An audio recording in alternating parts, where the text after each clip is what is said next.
সাবধানে মনে রাখবে, দীঘাকে যদি 300 কোটি টাকা করে দিয়ে খরচ করে হিন্দু ভাইদের জন্য তাদের ধর্মস্থান করতে পারো, রাজকোষ সভা, তাহলে আদিবাসী দলিত পাশাপাশি মুসলমানদের জন্য 200 কোটি টাকা খরচ করে, কম করে 200 কোটি খরচ করে কিছু একটা ধর্মস্থান করা দরকার ছিল না? ছিল না? কে যাবে না যাবে পরের কথা, হাজার হাজার বছর ধরে ওই 300 কোটি টাকা খরচ করার ঐতিহ্য হিন্দু ভাইদের রয়ে যাবে। তাহলে আমাদেরও যদি একটা হতো তাহলে আমাদেরটাও তো থাকতো, কিন্তু আমরা বুঝবো না। আমরা বুঝবো সামান্য কিছু সহযোগিতা, সামান্য কিছু ভিক্ষা যদি পেয়ে যায় অতি আমরা খুশি। এই জন্যই আজকে আমাদের এই দুর্দশা হচ্ছে। আগামী দিন বিভিন্ন জায়গায় ফুরফুরা শরীফ আহলে সুন্নাত ওয়াল জামাত থেকে কে আন্দোলন করছে না করছে আমি জানি না, বিগত 10 বছর ধরে করে আসছি অকাম নিয়ে, আজ আরো জোরালো করছি। আগামী দিন আপনাদের এলাকায় কোন জায়গায় যদি আন্দোলনের ডাক দিই, আপনারা যদি ঘরে থাকেন, খবর যদি পান একটু কাজ কাম লস হলে দিনের স্বার্থে যাওয়া, এটাই তো ধর্মীয় প্রেম, এটাই তো আপনাদের দায়িত্ব, যাওয়া দরকার আছে না নাই?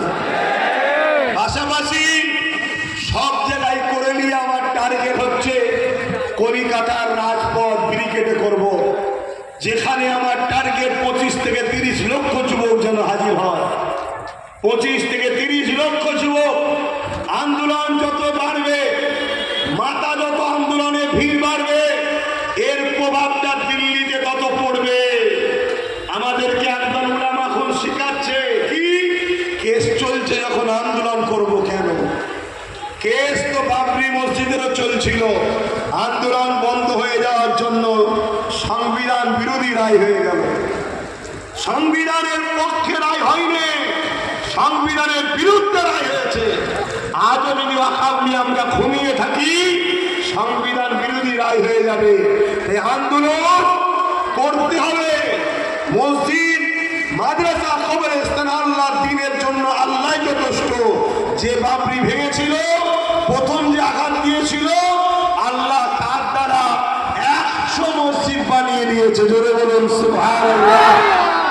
আল্লাহ তার দ্বীনের জন্য যথেষ্ট, কিন্তু আমাদের জন্য এটা পরীক্ষা। দেখি বান্দা আমার দ্বীনের জন্য, আমার মসজিদ মাদ্রাসার জন্য কি করে।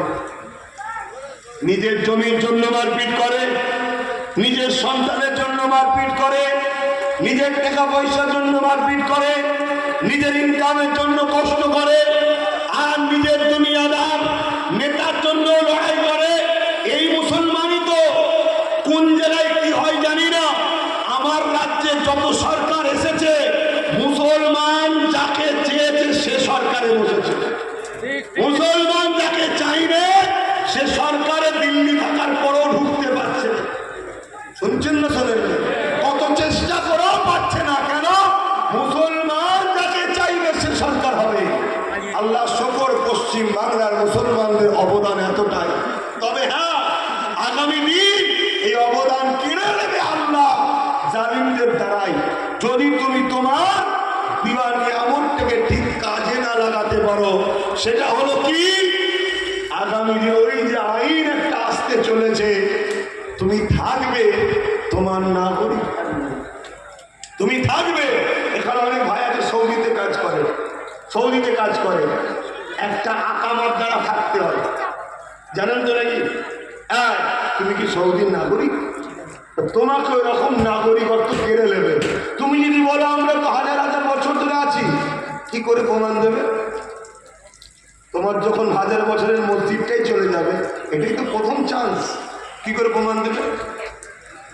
তুমি যে মসজিদগুলো দেখাবো, ওই মসজিদের বয়স কত? 60 বছর, 70 বছর। তুমি যে মাদ্রাসা দেখাবো, ওই মাদ্রাসার বয়স কত? 30 বছর, 40 বছর। তোমার যদি আলিয়া মাদ্রাসাটা চলে যায়, তুমি দেখাবে কি? টার্গেট তো ওইগুলোকে, টার্গেট তোমার গ্রামের 30-40 বছরের কোনো টার্গেট নয়, টার্গেট ওইগুলো, ঐতিহাসিক গুলোকে সব শেষ করে দাও। শেষ করে দিয়ে বলো তোমরা বাংলাদেশ থেকে এসেছো। তোমরা বলবে না আমরা হাজার হাজার বছর ধরে আছি। প্রমাণ কি? বলো, আজকে প্রমাণ বলবে কেরলের 1450 বছর চিরামান মসজিদ প্রমাণ দিচ্ছে, 1000 বছর আছে, 1450 বছরের মসজিদ। আজকে যদি কেউ বলে আমরা এখানে এসেছি না, হাজার হাজার বছর ধরে এখানে আছি, তার প্রমাণ গুজরাটে 1300 বছরের মসজিদ আছে। পশ্চিমবাংলায় আমরা হাজার হাজার বছর ধরে আছি, তার প্রমাণ কলিকাতার আলিয়া মাদ্রাসা 200-300 বছরের। ওই দিক চলে যান, মুর্শিদাবাদ, মালদা, বিভিন্ন জায়গায় 500 বছর, 600 বছর, 700 বছরের মসজিদ আছে। বেশি দূর যেতে হবে না, ফুরফুরা শরীফে মেজর হুজুর যে মসজিদে 108 বছর বয়সেও জামাতে যেত, দাদা হুজুরের সামনে পুকুর, পুকুর পাড়ে যে মসজিদ, ওই মসজিদে 960 বছর ধরে জুম্মার নামাজ হচ্ছে। জোরে বলুন সুবহানাল্লাহ, আরো জোরে বলুন সুবহানাল্লাহ। মসজিদ যেখানে, মুসলমান সেখানে। 760 বছর যেখানে জুম্মার নামাজ হয়, সে মুসলমান মনে হচ্ছে নাকি এসেছে? এটা একটা প্রমাণ। কিন্তু ওখানে যখন থাকবে না, আপনি ভাবছেন এত সহজ না, কেন ছেড়ে দেবো? আরে বোকা, লোহা কাটতে গেলে লোহা দরকার, রাজনীতির মোকাবেলা করতে গেলে রাজনীতি দরকার, যেটা আমাদের নেই। আমাদের পাওয়ার বল, আমাদের মন্ত্রী কে আছে, আমাদের সিএম কে আছে, আমাদের পিএম কে আছে, আমাদের ডিএম কে আছে, আমাদের জজ কে আছে, আমাদের আইএস আইপিএস কে আছে? বল, কেউ নেই। আর যে কটা আমাদের দেখছো, ও শুধু ভোটটা নেবার সময় আমাদের বলবে ওদের দরদি, আর ভোট মিটে গেলে তেজপাতার মতো আমাদেরকে চুষে ফেলে দেয়। আর না হয় এত বড় কথা বলতে পারে যে মসজিদের হয়ে, মাদ্রাসার হয়ে, কবরস্থান হয়ে পশ্চিমবাংলায় কথা বলা যাবে না, দিল্লি চলে যাবে।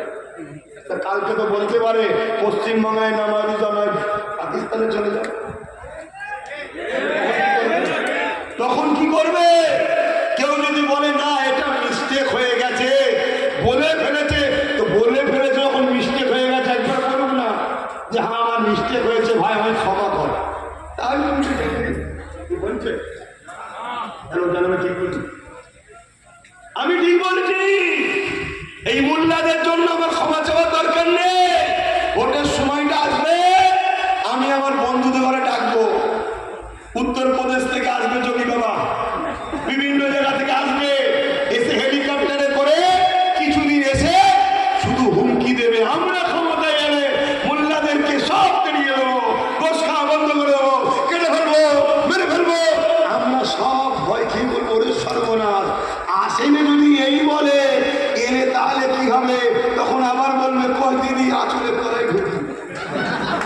এই তো করতে আমাদের ঘরে করবে, আসলে এই করবে তো। কিন্তু মনে রেখে দিও, এরা সবাই একটা কোম্পানিরই প্রোডাক্ট বিক্রি করছে, কোম্পানিটার নাম থেকে আসছে।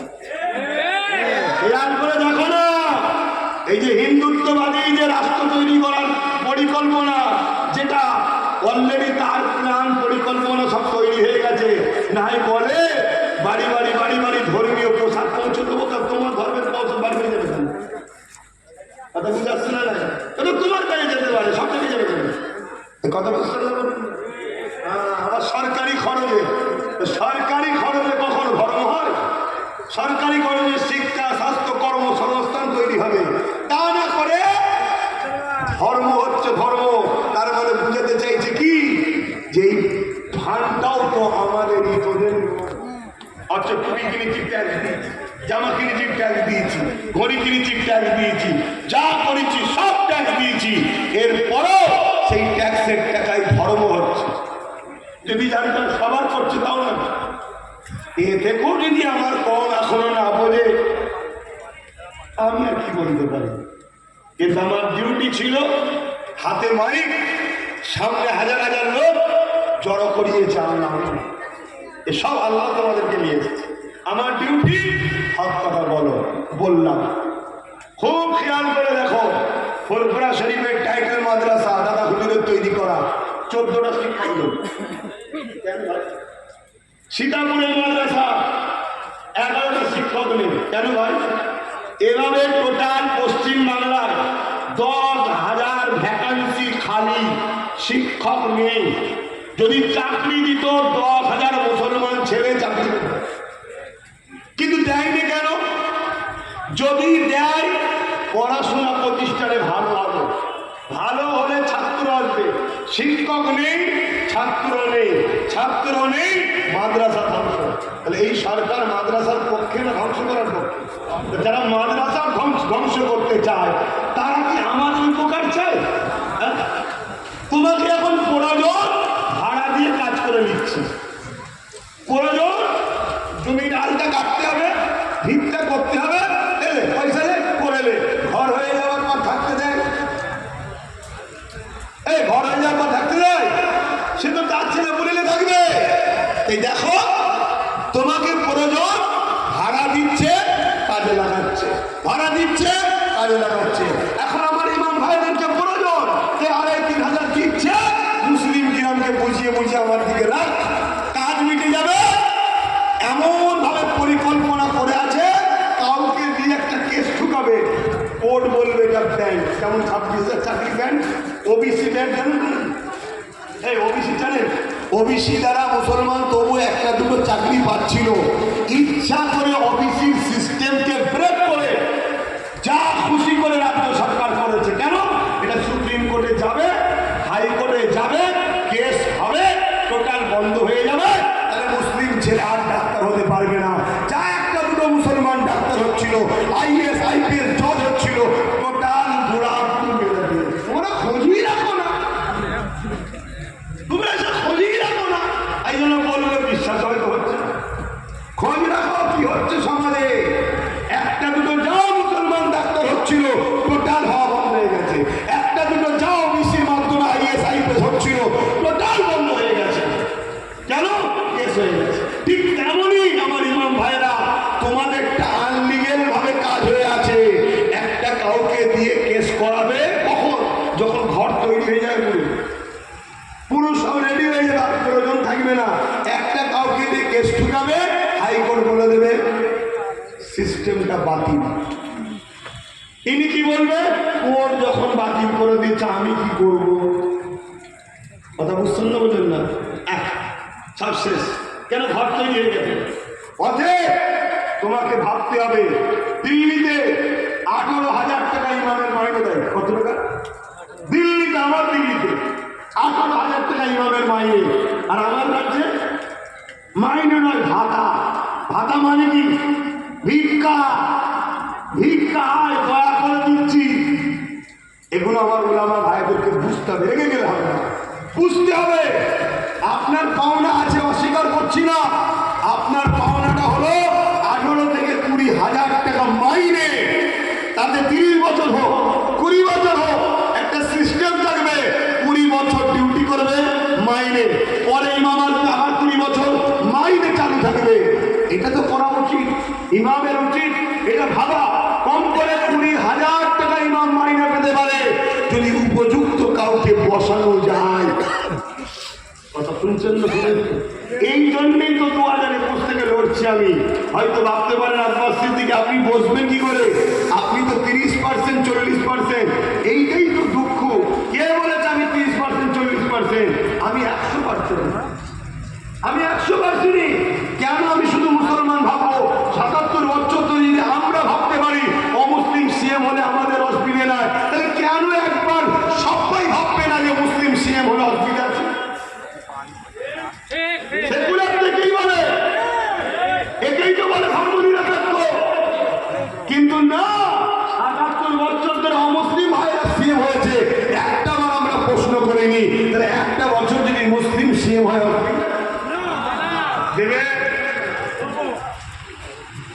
মাথায় ঢুকে। কিন্তু মনে রাখবে, যদি সহজে না দেয়, প্ল্যান মাফিক ভাগ যদি পাততে পারো, দিতে বাধ্য হবে। যেমন উদাহরণস্বরূপ বলছি, কেরলে মাত্র 7টা সিট পেয়েছিল। কথা 7টা সিট পেয়েছিল।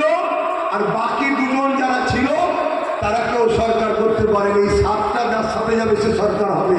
দুজনই বলছে আমার সাথে আয়, এও বলছে আমার সাথে আয়, ও বলছে আমার সাথে আয়। এই 7টা যারা ছিল তারা বলছে যারা আমাকে সিএম দেবে আমি তাদের সঙ্গে যাব।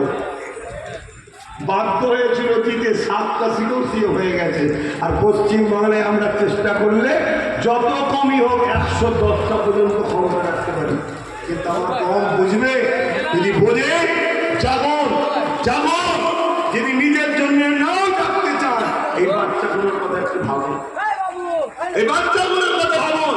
যদি আমার মসজিদের উপরে যাদের হিংসা, আমার মাদ্রাসার উপরে যাদের হিংসা, আমার কবরস্থানের উপরে যাদের হিংসা, তারা মনে হয় আমার বাচ্চাদের উপরে দয়া আছে? বলুন দয়া আছে?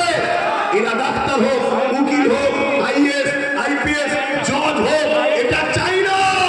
এরা চায় এরা মূর্খ হোক আর গুন্ডা ডাকাত হোক, আমাদের হয়ে মারপিট করুক, এটা চাই। যদি বোঝার হয় বুঝবেন, না বোঝার হয় আমার আর কিছু বলার নেই। কেন আরো ওলামা আছে, করবেন।